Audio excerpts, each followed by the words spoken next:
Hello बच्चों, कैसे हैं आप सब लोग। मैं उम्मीद करती हूँ कि आप सब लोग अभी घर पर होंगे और लॉकडाउन के नियमों का पूरा पालन कर रहे होंगे। हाथ धोकर खाना खाते होंगे, बार बार अपने हाथों को साफ करते होंगे और सामाजिक दूरी बनाए रखे होंगे और अपने माता पिता का पूरा सहयोग करते होंगे। अभी आप लोग ऑनलाइन टीचिंग का भी पूरा मजा ले रहे होंगे। तो पिछले अध्याय में बच्चों हमने पढ़ा था, मोशन एंड टाइम के पिछले टॉपिक में हमने सिंपल पेंडुलम के बारे में पढ़ा था और हमने जाना था कि what is simple pendulum, what is oscillatory motion and what is the time period of pendulum. तो अब हम नए मोशन एंड टाइम के नए टॉपिक की ओर को बढ़ते हैं। टॉपिक है units of time and speed and measuring speed. In this topic we will learn about units of time and speed, यानी कि हम टाइम और स्पीड की यूनिट्स के बारे में पता करेंगे। लर्न अबाउट स्पीडोमीटर, स्पीडोमीटर क्या होता है इस बारे में जानेंगे। And for what purpose odometer is used, odometer का यूज किस पर्पज के लिए किया जाता है ये जानने का प्रयास करेंगे। And some application of speed, distance and time, speed, distance and time की कुछ एप्लीकेशंस यानी कि कुछ अनुप्रयोग जानेंगे कि चाल, दूरी और समय को हम किस तरह से मापते हैं और अपने दैनिक जीवन में किस तरह से इनसे संबंधित सवालों को हल करते हैं। तो बच्चों स्टार्ट करते हैं आज का topic. Units of time and speed. The basic unit of time is a second, its symbol is S. Larger unit of time are minutes, minute and hours h. You already know how these units are related to one another. समय तथा चाल के मात्रक के बारे में अब हम जानेंगे। समय का मूल मात्रक सेकंड है, इसका प्रतीक s है।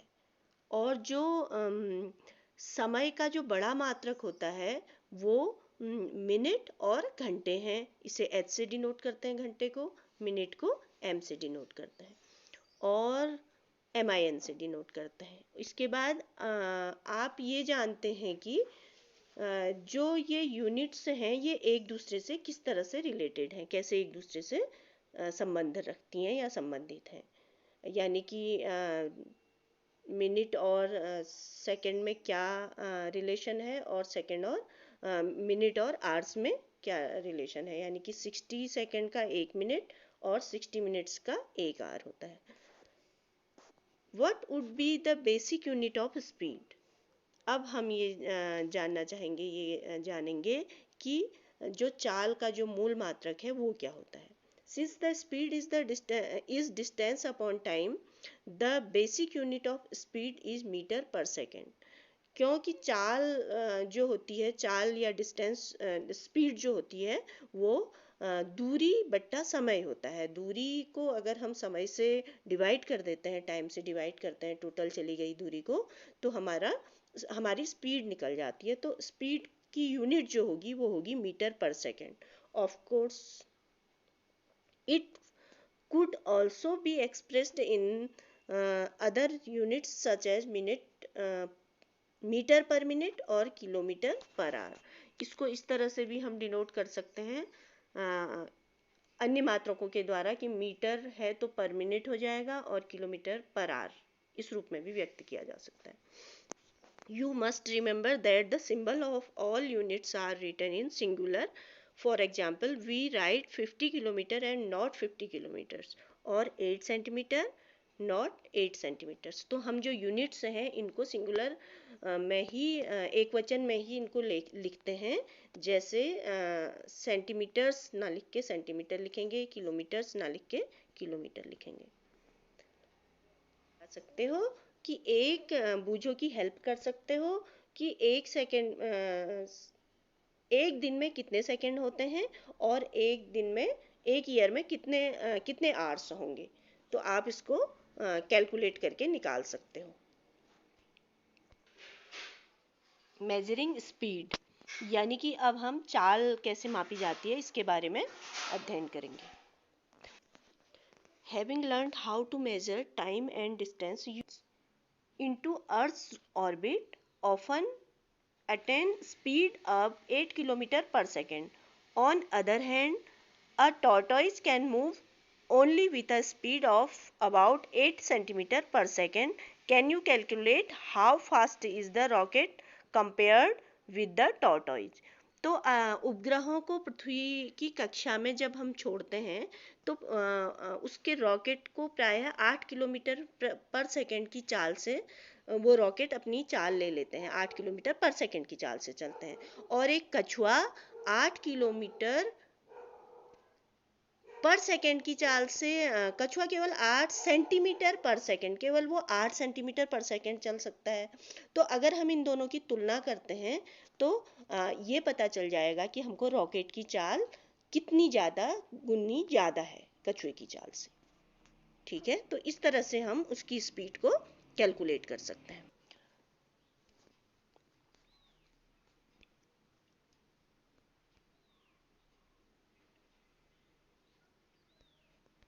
Once you can know the speed of an object, you can find the distance moved by the given time. All you have to do is to multiply the speed by time. Thus distance covered speed multiply by time.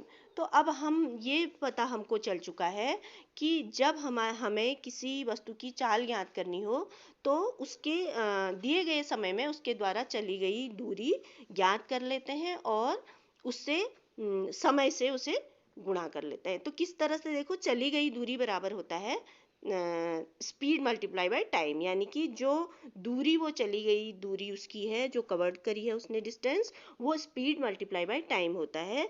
जो उसकी चाल है उसको अगर हम समय से गुणा कर लेते हैं तो उसकी दूरी निकल जाती है। You can also find the time an object would take the covered a distance while moving a given speed. तो अब हम ये भी ज्ञात कर सकते हैं कि जो समय है वो किस तरह से हम निकाल सकते हैं, किसी वस्तु के द्वारा लिया गया समय हम कैसे ज्ञात कर सकते हैं। तो इसको हम कैसे करेंगे, time taken is equal to distance divided by speed, यानी कि जो समय है वो दूरी बट्टे चाल होती है। तो इस तरह से हम इनको कैलकुलेट करते हैं, डिस्टेंस को, टाइम को and speed. There is also another meter that measure the distance moved by the vehicle.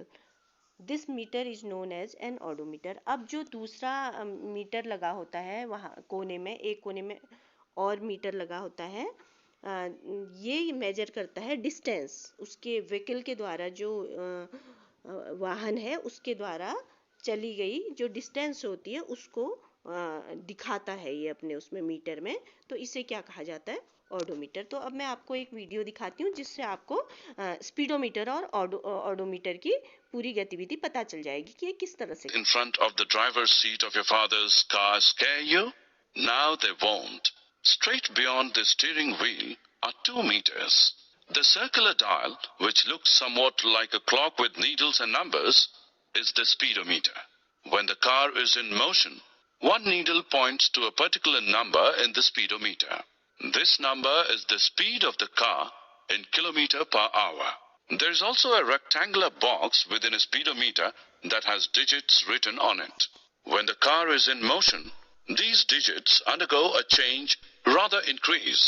This rectangular box is known as the odometer. Its readings show the distance covered by the car. तो बच्चों आपको पता इस video से समझ में आया होगा कि स्पीडोमीटर और ऑडोमीटर कैसे काम करता है। तो आइए अभी तक हमने जो कुछ पढ़ा उसके कुछ क्वेश्चंस तैयार कर लेते हैं और उनके आंसर्स ढूंढते हैं। तो पहला क्वेश्चन है, what are the units of time and speed? Answer, the basic unit of time is second, its symbol is S. The basic unit of speed is metre per second. Second question है, what is speedometer? Speedometer is a device used in a vehicle to record the speed directly in kilometer per hour. For what purpose odometer is used?